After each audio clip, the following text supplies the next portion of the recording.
जब हम किसी को हँसते हुए देखते हैं तो बिना कारण दूसरे को भी हँसी आती है। मैं उम्मीद करता हूँ इस वीडियो को देखकर आप लोगों के भी चेहरे पे मुस्कान होगी। एक पार्किंसन पेशेंट जिसके ब्रेन के अंदर डोपामाइन रिलीज़ नहीं होता, उसके हाथ पैर तो काँपते-काँपते ही हैं। मगर पार्किंसन के पेशेंट के अंदर हमें एक दिक्कत और देखने को मिल रही होती है, वो है कि पेशेंट डिप्रेशन में होता है। उसे हँसना मुश्किल हो रहा होता है, वो मुस्कुराता नहीं है। तो अगर हम कुछ ऐसा रोज़ करें तो डिप्रेशन होगा? अगर हम ऐसा रोज़ करें तो क्या हमें पार्किंसन जैसी बीमारी होगी?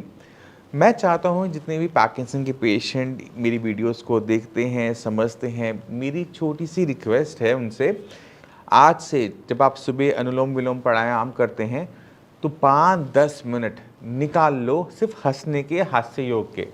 जैसे मैंने आपको वीडियो में भी शुरू में दिखाया, आपने बस बिना कारण के हँसने की कोशिश करनी है। 2-4 अपने फैमिली मेंबर को जोड़ो और इस तरह से ठहाके मार के हँसना शुरू करो। अब इससे फ़ायदा क्या होगा उसको समझने की कोशिश करो। जो आप टैबलेट खाते हो सिंडोपा, लीवोडोपा, डोपामाइन के लिए, जब आप इस तरह से हँस रहे हो, मुस्कुरा रहे हो, तो भी आपके ब्रेन में ऑटोमेटिक तरीके से डोपामाइन रिलीज़ होता है और वो डोपामाइन हमें आपको ठीक करने के लिए, ठीक रखने के लिए, दोनों के लिए ज़रूरी है। क्योंकि पार्किंसन जो है वो पहले हम मानते थे कि वो 60s-70s में होता है, उससे पहले नहीं होता। बट अगर हम अब नोटिस करें तो 30s में, 40s के अंदर भी हमें ये देखने को मिल रहा है जिसको हम YOPD, young onset of Parkinson disease कहते हैं। इस पार्किंसन बीमारी में ब्रेन के जो सेल्स हैं वो डिग्रेड होना शुरू कर देते हैं, मरना शुरू कर देते हैं, जिसकी वजह से वो जो एक केमिकल बना पाते थे डोपामाइन, वो नहीं बन पा रहा होता और आपकी बॉडी में, आपकी मसल्स में ट्रेमर्स, वीकनेस, चलने में दिक्कत, बोलने में दिक्कत, ये सारी आनी शुरू हो जाती है। तो इसमें सिर्फ मेडिसिन बहुत अच्छा काम नहीं कर पा रही होती, खासकर सिंडोपा और लीवोडोपा। हमें ब्रेन को अंडरस्टैंड करना पड़ता है कि ब्रेन को किस चीज़ की ज़रूरत है। ब्रेन जो है हमारा है वो बहुत कॉम्प्लेक्स ऑर्गन है। ब्रेन से ही हमारी मेंटल हेल्थ डिसाइड होती है और अगर हम बहुत ज़्यादा स्ट्रेस में रहते हैं, बहुत ज़्यादा हर टाइम सोचते रहते हैं, ऐसी जगह पे दिमाग चलाते रहते हैं जहाँ पे ज़रूरत नहीं है, वहाँ पर हम एक चीज़ देखते हैं कि उन्हीं लोगों के अंदर पार्किंसन देखने को मिलता है। आपको मज़े की बात बताता हूँ कि जो पार्किंसन होता है वो मिडिल क्लास लोगों में ज़्यादा देखने को मिलता है। मिडल, अपर मिडल, इनमें ज़्यादा देखने को मिलता है। जो बिल्कुल गरीब हैं उनमें देखने को नहीं मिलता और जो सुपर रिच हैं उनमें भी देखने को नहीं मिलता। और जो अनएजुकेटेड होते हैं उनमें भी नहीं देखने को मिलता है, सिर्फ एजुकेटेड मिडिल क्लास में ही ज़्यादा देखने को मिलता है और इस पे पूरी रिसर्च हो चुकी है और उसका रिसर्च पेपर मैं इस वीडियो के डिस्क्रिप्शन में आपको दे रहा हूँ। तो अगर आप इसे पूरा पढ़ोगे तो अंडरस्टैंड करोगे, समझ में आ जाएगा कि पार्किंसन होने के पीछे जो रीज़न्स हैं वो है आपका स्ट्रेस, जो कि आप एक दूसरे को देख के बना लेते हो। तो आप अगर आपको पार्किंसन हो गया है और अगर अभी भी आपने स्ट्रेस डेवलप कर रखा है किसी भी चीज़ का, तो आप पार्किंसन से नहीं बच पाओगे, उसके बढ़ने से नहीं बच पाओगे। आपको अपनी बॉडी को, अपने ब्रेन को अंडरस्टैंड करना पड़ेगा अगर आप पार्किंसन को हराना चाहते हो तो। तो ये जो छोटी-छोटी चीज़ें होती हैं, चाहे वो अनुलोम-विलोम करना हो, चाहे वो हास्य योग हो, चाहे वो टाई ची हो, ये मायने रखती है। ये पार्किंसन पेशेंट के लिए बहुत ज़्यादा मायने रखती है क्योंकि ये आपके ब्रेन को स्ट्रेस से दूर लेके जा रही है। मैं उम्मीद करता हूँ इस वीडियो से आप हास्य योग का जो प्रैक्टिस है वो डेली बेसिस पे शुरू करोगे। बट मैं जाने से पहले चाहता हूँ कि आप पार्किंसन पेशेंट से मिलके ज़रूर जाओ, क्योंकि अक्सर हम सुनते हैं कि पार्किंसन अगर आपका हो गया वो बढ़ेगा, ख़त्म नहीं होगा, उसमें आराम नहीं आएगा, कोई इंप्रूवमेंट नहीं हो सकती। आप ज़रूर उसको देखो।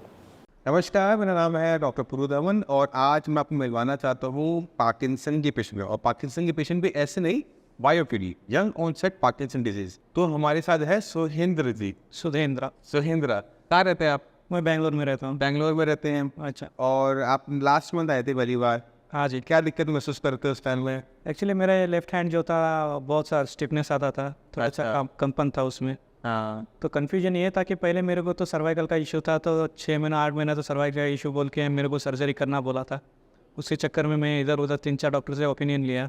फाइनली न्यूरोलॉजिस्ट से मिलने के बाद उन्होंने बताया कि ये यंग ऑनसेट पार्किंसन है, जो कि आपको जेनेटिकली आया, आपके पिताजी को था, तो इसके लिए आपको भी आया है बोल के बोला। तो उसके बाद में फिर उधर को इतना कंटिन्यू आपका वीडियो में देखा, मैं यूट्यूब में देखा था, अच्छे रिव्यू थे और रिजल्ट भी अच्छा था। एक बार मिल के बात कर लेंगे, पुरुधवन सर से देखेंगे अपना बीमारी का कुछ मिल जाए इलाज उसको लिए, उसके लिए आप आके मिला मैं। तो एक बार हाथ दिखा दो सबको। स्टेबल का पहले स्टेबल हो गया। अब पहले से थोड़ा स्टेबल। हाथ ऊपर नीचे करो। किसी टाइप की कोई दिक्कत अब दिक्कत नहीं है ऊपर का, अच्छा थोड़ा ट्रिमर से उतना ही। अभी तो 1 महीना हुआ है ट्रीटमेंट। 1 महीने के बाद पहले से बेहतर है, स्टिफनेस भी थोड़ा कम है। 1 मंथ के ट्रीटमेंट के अंदर इनके जो ट्रेमर्स है वो कम हो गए हैं और स्टिफनेस खत्म हो गई है थोड़ा सा कम है ना? पहले से बेहतर है। तो पहले से बेहतर है। तो जो बाकी पेशेंट हैं पार्किंसन के, वो क्या कहना चाहोगे? अभी तो मेरे को ऐसा लग रहा है कि सर एक्चुअली जिससे हमने बात किया था फिजिशियन से, जो कुछ भी न्यूरोलॉजिस्ट से, लोग इतना डरा दिए थे कि बोलते हैं कि आपके पार्किंसन है, आपके जैसे 15 से 20-16 साल तक रहेगा, उसके बाद में इसको कंट्रोल कर सकते, क्यूरेबल नहीं है, बहुत मुश्किल होता है, डे बाय डे बढ़ता जाएगा आपका बोल के दिमाग में डाल के भेज दिया। तो 3-4 दिन तक सोया भी नहीं मैं, कि यही सोच रहा था कि अरे 44 एज में तो आ गया मेरे को पार्किंसन, बोलते 15 साल बोलते रिटायरमेंट के लाइफ में तो ऊपर चला जाऊंगा मैं, बोल के ये तो सोचते और भी ज़्यादा हो गया। चलो आज हम ये भी बात कर लेते हैं कि हमने ऐसा क्या किया कि इनको आराम आ गया और जो डॉक्टर ने बोला वो गलत था, जो हमने किया वो सही था। तो पार्किंसन के अंदर ब्रेन के अंदर डैमेज चल रहा है। ब्रेन की जो सेल सिर्फ डोपामीन बनाते हैं, जो कि केमिकल होता है, और ये ब्रेन और मसल्स की कोऑर्डिनेशन में हेल्प करता है। दूसरी चीज़ ये देता है वो है वो खुशी, है ना? तो ब्रेन के सेल मर रहे हैं इसलिए डोपामिन कम हो रहा है, या ब्रेन के सेल वीक हो रहे हैं इसलिए डोपामिन कम बन रहा है।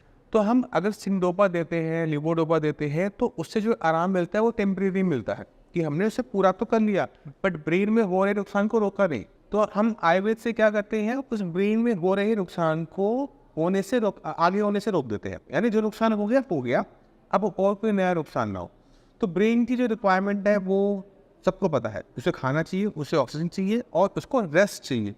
तो अगर हम सारी चीज़ें हम पूरी कर देते हैं, मेडिसिन थोड़ा सपोर्ट करते हैं, तो ब्रेन अपने आप ही चेंजेस लेकर आना शुरू कर देता है। ब्रेन आगे नुकसान उठाना बंद कर देता है। ब्रेन को वो इन्वायरमेंट मिलना शुरू हो जाता है जहाँ पर जो ब्रेन की सेल्स हैं उनको ताकत मिलना शुरू होती है। और रिजल्ट्स जैसे मैंने आपको दिखाया, ऐसे हमें रिजल्ट्स देखने को मिल जाते हैं, वो भी बहुत शॉर्ट ड्यूरेशन के अंदर। ऐसा नहीं कि सालों हमें मेडिसिन खानी पड़ी हो, 1 मंथ के अंदर रिजल्ट आपके सामने। और हमने आपके केस में सिंडोपा भी नहीं खा रहे, शायद आप नहीं खाया, कोई मेडिसिन नहीं खा रहे, एलोपैथिक नहीं खा रहा, सिर्फ कोई भी नहीं चल रही ना? नहीं सर। कोई मेडिसिन लगाने की ज़रूरत नहीं होती अगर आपने स्टार्ट नहीं की। तो अगर आपने मेडिसिन कोई स्टार्ट कर रखी है तो हम उसे हटवाते नहीं है, उसको हम बाद में हटाते हैं जब आपकी बॉडी के अंदर चेंजेस पॉजिटिव आ जाते हैं, तब इंप्रूवमेंट आने के बाद। यानी पहले हटा देते क्या दिक्कत होती है कि आप यहाँ से ठीक कर रहे हो, उधर से वो चीज़ खराब हो रही है, तो पेशेंट को रिजल्ट नजर ही नहीं आता। तो जो मेडिसिन आप नॉर्मली और पेशेंट्स के साथ, आपके साथ तो है नहीं, जो चल रही है तो चला के रखो, ऐड करो, रिजल्ट्स देखो, उसके बाद विड्रॉल स्टार्ट होता है। ठीक है, तो मैं उम्मीद करता हूँ खुश हो ट्रीटमेंट से। बस पेशेंट सर। ठीक है, कुछ कहना चाहोगे? उसमें बहुत धन्यवाद करना चाहता हूँ, ये कि मैंने मुझे अच्छा रिजल्ट मिला है। खुशी से एक्चुअली आके दवाई मंगा सकता था ऑनलाइन पे, फिर भी एक बार आके सर से, सेकेंड टाइम बेंगलोर से आप गुड़गांव आए हो, खास करके बेंगलोर से सर से मिलने आया हूँ कि बोलने के लिए कि आपसे तरक्की हो रहा उम्मीद करता हूँ इस वीडियो से आप काफ़ी कुछ समझ गए होंगे पाकिस्तान के बारे में। फिर भी कोई डाउट हो, कुछ भी पूछना चाहते हो तो आके मिल सकते हो। इसी के साथ आप सभी तो चलेंगे आगे, चाहूँगा मिलते हैं अगली वीडियो में। तब तक के लिए नमस्कार।